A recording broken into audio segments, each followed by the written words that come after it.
All right, let's get into it. The IPL 2026 season opener, Sunrisers Hyderabad taking on Royal Challengers Bangalore. You've got a packed Chinnaswamy Stadium, two absolute powerhouse teams. I mean, on paper, this thing looked like it was going to be a classic for the ages. But, as we're about to see, the data tells a very different story. And that story really starts right here. Our Critechery literary humdinger score for this game, a 2.9 out of 10. Yeah, you heard that right, a 2.9. Now that number immediately tells you everything you need to know, doesn't it? This was not the nail-biting, down-to-the-wire thriller we were all hoping for. So for anyone who's new here, let's quickly break down what that means. The humdinger score is just our way of measuring how exciting a match was. You know, the tension, the drama. And a low score like this, it doesn't mean it was bad cricket. Oh no. A lot of the time, it means one team was just on a completely different level, pure dominance. So that really brings us to the big question, right? If it wasn't a thriller, what was it? Well, what we're going to unpack here is really a tale of two completely opposite performances. On one side, you have a total collapse, and on the other, a masterclass in just clinical, calculated brilliance. Okay, so let's start at the beginning with the Sunrisers innings. RCB wins the toss, they decide to have a bowl, and honestly, that decision paid off almost instantly. The entire match was basically shaped, if not decided, right there in the first 6 overs. Just take a look at this timeline. It is absolutely brutal. You've got Jacob Duffy, first game of the season, and he just tears through the SRH top order. Abhishek Sharma, gone. Travis Head, gone. Nitish Kumar Reddy, also gone. And we're not even through the 4th over yet. I mean, this isn't just a slow start, folks. This is a full-blown implosion. And this number right here, this sums up the damage perfectly. 29 for 3 after 4 overs. For a team like SRH, whose whole identity is built on those explosive power play starts, this is an absolute catastrophe. The pressure was just immense from the very beginning. Now, to really get a sense of just how bad this was, we're going to look at a metric we call the burn rate. Think of it this way. It's not just about how many runs you score. It's about what it costs you. How efficiently are you using your wickets, your most valuable resource, to get those runs on the board? And this is what it looked like for SRH. Their power play was what we classify as a reckless burn. I mean, they were just bleeding wickets, and for what? A run rate that was barely ticking over 8? It's the worst of both worlds, you know? It set this desperate tone for their whole innings that they could never recover from. All right, so let's flip the script and look at RCB's chase. Now, chasing 202, that should be tense, right? That should have some drama. But with Virat Kohli at the crease, it turned into something else entirely. It wasn't a story about suspense. It was a story about inevitability.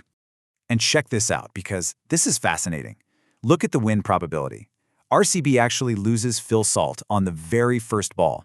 You'd think that would give SRH a massive shot of hope, right? Nope, didn't matter. By the time the second over was done and Kohli was settled in, RCB's win probability was already sitting at over 75%. Incredible. And that brings us to what we call the inflection point of the match. Going into the 7th over, RCB's win probability is already a super strong 78.3%. The game is pretty much theirs to lose. But what happens in this one over is what turns a likely win into an absolute certainty. I love this piece of commentary because it just captures the whole vibe perfectly. Kohli wasn't just finding the boundary. He was doing it so easily it felt like breathing. It was the kind of hitting that just crushes the other team's spirit. That over went for 19 runs, and at that point, yeah, the match was pretty much done and dusted. And the data? Well, the data backs it all up. After that one over, RCB's win probability skyrockets to 91.6%. Think about that, a 13-point jump in just 6 balls without even losing a wicket. That right there is the statistical footprint of a true masterclass. Okay, so let's pull back a bit and just look at the raw numbers head-to-head.